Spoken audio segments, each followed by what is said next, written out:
بسم اللہ الرحمن الرحیم۔ السلام علیکم ناظرین کرام، نئی ویڈیو میں آپ کو خوش آمدید کہتے ہیں۔ آج یوم مئی تھا اور پی ٹی آئی نے ایک دفعہ پھر یہ ثابت کر دیا کہ وہ پاکستان کی سب سے مقبول اور سب سے بڑی سیاسی جماعت ہے۔ تمام بڑے شہروں میں ریلیز تھیں بڑی اور اس میں بہت بڑی تعداد میں لوگ شریک ہوئے۔ کبھی ایسا نہیں ہوا کہ یوم مئی پر دفعہ 144 لگائی گئی ہو، لیکن اسلام آباد میں یہ لگائی گئی تھی، اور جو ریلی پنڈی سے اسلام آباد آنی تھی اس کو فیض آباد موڑ سے واپس پنڈی مری روڈ پر موڑا گیا اور وہ کمیٹی چوک پر جا کر ختم ہوئی۔ ایک سمندر تھا لوگوں کا جس طرف بھی گئے۔ لاہور میں عمران خان صاحب نے قیادت کی اور بڑی اہم تقریر کی، انہوں نے بڑی اہم گفتگو کی انہوں نے، اور جو مذاکرات میں اس کی حقیقت سے لوگوں کو آگاہ کیا، اور ایک دفعہ یہ بات پھر دہرا دی پبلکلی کہ 14 مئی سے پہلے آپ نے اگر اپنی اسمبلیاں ڈیزالو نہ کی تو ایک دن الیکشن کرانے کے معاملے پر پھر بات نہیں ہوگی، اگر اسمبلیاں ڈیزالو کرتے ہیں تو پھر بات ہوگی۔ اور یہ جو بہانہ ہے بجٹ کا کہ بجٹ پیش کر کے اسمبلیاں ڈیزالو کریں گے، یہ محض ایک فراڈ ہے اور لوگ اس کو نہیں مانتے۔ اور P T I chief justice کے ساتھ کھڑی ہے، سپریم کورٹ آف پاکستان کے ساتھ کھڑی ہے، اور لوگ سڑکوں پر نکلیں گے، کیونکہ اگر آئین برقرار نہیں رہتا، اگر آئین کے مطابق کام نہیں ہوتا تو پھر پاکستان ایک بنانا ریپبلک بنے گا۔ بڑے زبردست مناظر تھے، بڑے خوبصورت نظارے تھے، اور لوگ پیدل عمران خان کی گاڑی کے ساتھ تھے۔ انہوں نے گاڑی کے اندر بیٹھ کر خطاب کیا عین اس موقع پر جب کہ ان کا جلوس جا رہا تھا۔ تو اس دوران چھوٹی سی جلسی مریم نواز نے بھی کی، اور اس میں انہوں نے ثاقب نثار اور عمران خان سے متعلق کچھ ایسی باتیں کہیں کہ پورا پاکستان اپنی ہنسی نہیں روک سکا۔ آج انہوں نے روٹی کی قیمت بتائی۔ 2017 میں ان کا کہنا تھا کہ روٹی 2 روپے کی تھی۔ تو لوگ ڈھونڈ رہے ہیں کہ یہ کون سا دنیا کا مقام تھا جہاں روٹی 2 روپے کی ملتی ہے۔ جھوٹ اور بالکل حقیقت سے دور، اور اپنی پاپولر ہونے کے وہ دعوے کرتی رہیں جن میں کہیں دور دور تک صداقت نظر نہیں آتی۔ اور مریم نواز کی گفتگو جب بھی آپ سنیں اس میں جھوٹ کے علاوہ کچھ اور نظر نہیں آتا۔ اچھا، اب اصل جو بات ہے جو اس وقت سامنے آ گئی ہے، حکومت کچھ نہ کچھ کرنے کی سازش کر رہی ہے، اور اس کے لیے انہوں نے 2 تاریخ کو قومی اسمبلی کا اجلاس بلایا ہے، جو پہلے غالباً 3 تاریخ کو تھا۔ اس کے ساتھ ہی 4 تاریخ کو جو ججز تقرر کمیٹی ہے اس کا اجلاس بلا لیا ہے، لیکن اس کا ایجنڈا جاری نہیں کیا۔ جسٹس قاضی فائز عیسیٰ نے لیٹرز لکھے ہیں جوڈیشل کمیشن کے تمام ممبرز کو کہ 2 ججز سندھ ہائی کورٹ کے چیف جسٹس اور کے پی کے ہائی کورٹ کی چیف جسٹس صاحبہ، کیونکہ 2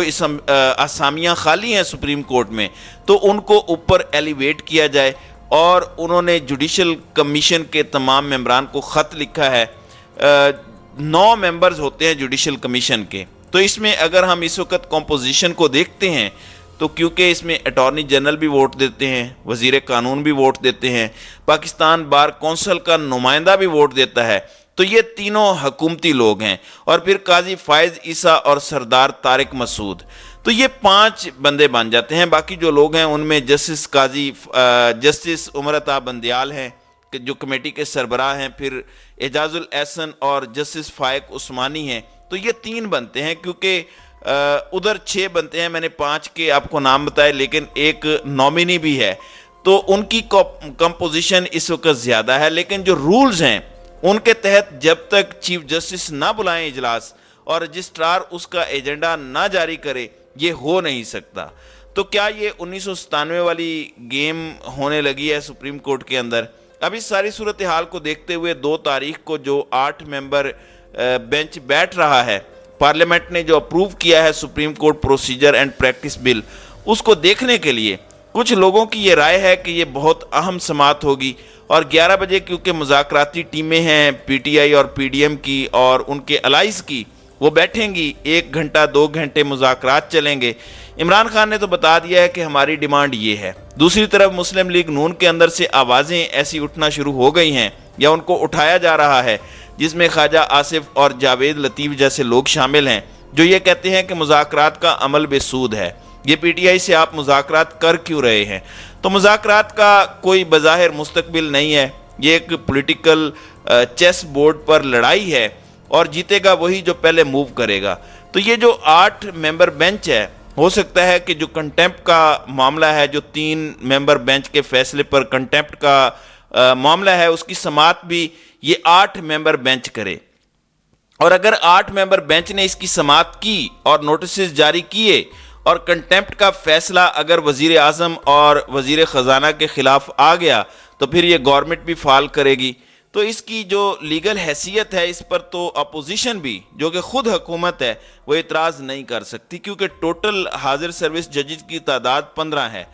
ان 15 میں سے 8 اگر فیصلہ دے دیتے ہیں تو اس کا مطلب یہ ہے کہ اگر فل کورٹ سنیں، اگر 15 کے 15 ججز سنیں تو ان کی اکثریت نے یہ فیصلہ دیا ہے۔ لیکن میں آپ کو بتا رہا ہوں، کچھ وکلاء یہ کہتے ہیں کہ سپریم کورٹ کے چیف جسٹس کے پاس کوئی چوائس نہیں ہے اس کے علاوہ کہ وہ قانون اور آئین کے مطابق وہ فیصلہ دیں، جس کو ہم عام الفاظ میں سخت فیصلہ کہتے ہیں، کیونکہ اگر ایسا نہیں ہوا تو پھر نہ یہ سپریم کورٹ بچے گا اور نہ اس ملک میں رول آف لا ہوگا، اور سب سے جو پاپولر لیڈر ہے اور جو سب سے پاپولر جماعت ہے وہ بھی سسٹم سے آؤٹ ہو جائے گی۔ تو اس ملک کے مستقبل کے لیے یہ ضروری ہے کہ چیف جسٹس آف پاکستان اس وقت جو معاملات ہیں اس پر صحیح آئینی قانونی اپروچ کے ساتھ جس طرح وہ چل رہے ہیں فیصلہ دیں۔ اب وقت ہے فیصلے کا، جبکہ دوسری جانب وکلاء نے بھی فیصلہ کیا ہے کہ اگلے 2 دنوں میں ایک نمائندہ کنونشن جس میں پورے پاکستان کی بارز کے نمائندگان ہوں گے وہ فیصلہ کرے گا ایک کنونشن کے ذریعے، اور چیف جسٹس کی حمایت میں ایک لانگ مارچ ہوگا۔ اب آج عمران خان کے اعلان کے بعد کے مذاکرات کی حقیقت کیا ہے، اور انہوں نے سپریم کورٹ کے ساتھ کھڑا ہونے کا اعلان کیا ہے، لوگوں سے کہا ہے کہ نوجوانوں تیار ہو جاؤ، میں آپ کو کال دینے والا ہوں، ہم نے چیف جسٹس کے ساتھ کھڑا ہونا ہے، سپریم کورٹ کے ساتھ کھڑا ہونا ہے، کیونکہ اگر ایسا نہیں ہوا تو پھر یہ معاملہ بہت خراب ہو جائے گا۔ اب آخر میں چودھری پرویز الہی والا جو معاملہ ہے، میں نے اپنے پچھلے ویلاگ میں بھی کہا کہ اب شجاعت حسین نے بھی ایک بیان داغا ہے، اور پنجابی میں جیسے کہتے ہیں کہ گونگلواں تو مٹی ہٹانا، یعنی اس سے بہتر تھا کہ وہ یہ بیان دیتے ہی نہ، اپنی پوزیشن واضح کرنے کے لیے کہ جی یہ تو ان کے گھر میں چھاپا پڑ گیا، ان کے گھر میں یہ ہو گیا۔ کچھ لوگ یہ بھی کہہ رہے ہیں کہ شافع حسین بھی بڑا رو رہے ہیں۔ یہ در حقیقت لوگ بری طرح سے ایکسپوز ہو گئے ہیں، چودھری شجاعت اور ان کے بیٹے، اور اگر ان میں کوئی غیرت نام کی چیز ہے تو ان کو اس حکومت سے کم از کم استعفیٰ فوری طور پر دینے کا اعلان کرنا چاہیے۔ اگر وہ یہ اعلان نہیں کرتے، چودھری اعتزاز جیسا مخالف چودھری پرویز الہی کے گھر پہنچ کے پریس کانفرنس انہوں نے کی، وہ لوگ جو چودھری پرویز الہی پر باتیں کرتے تھے وہ بھی چلے گئے، اور ہر بندے نے اس کی مذمت کی، لیکن چودھری شجاعت اور ان کے بچوں کی جانب سے ایک 2 نمبر بیان سامنے آیا، اس کو پوری قوم نے ریجیکٹ کیا، اور چودھری شجاعت نے اپنی زندگی کے اس حصے میں جب ان کی صحت بھی خراب ہے اور آج وہ بڑھاپے کی انتہا پر ہیں، انہوں نے آج جو کچھ کمایا ہے، اس حرکت نے ان کی پولیٹیکل زندگی کی جو سلیٹ ہے اس پر ایک بھاری کوئسچن مارک چھوڑا ہے۔ بہرحال بہت دلچسپ بات ہے، کل سپریم کورٹ کیا کرتی ہے۔ آج پی ٹی آئی کی بہت بڑی ریلی تھی، لیکن کسی میڈیا چینل نے اس کو نہیں دکھایا۔ یہ باعث شرم بات ہے، یہ ایک انتہائی گھٹیا بات ہے۔ یہ کس کے حکم پر نہیں چلائی گئی وہ میں اور آپ سب جانتے ہیں۔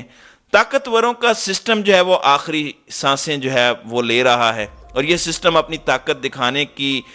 کوشش میں ہے، لیکن یقین مانیں یہ سسٹم جلد کولیپس کرنے والا ہے۔ تو ناظرین اکرام، آپ کی اس ویڈیو کے حوالے سے کیا رائے ہے؟ اب اپنی رائے کا اظہار کامنٹ سیکشن میں ضرور کیجیے گا۔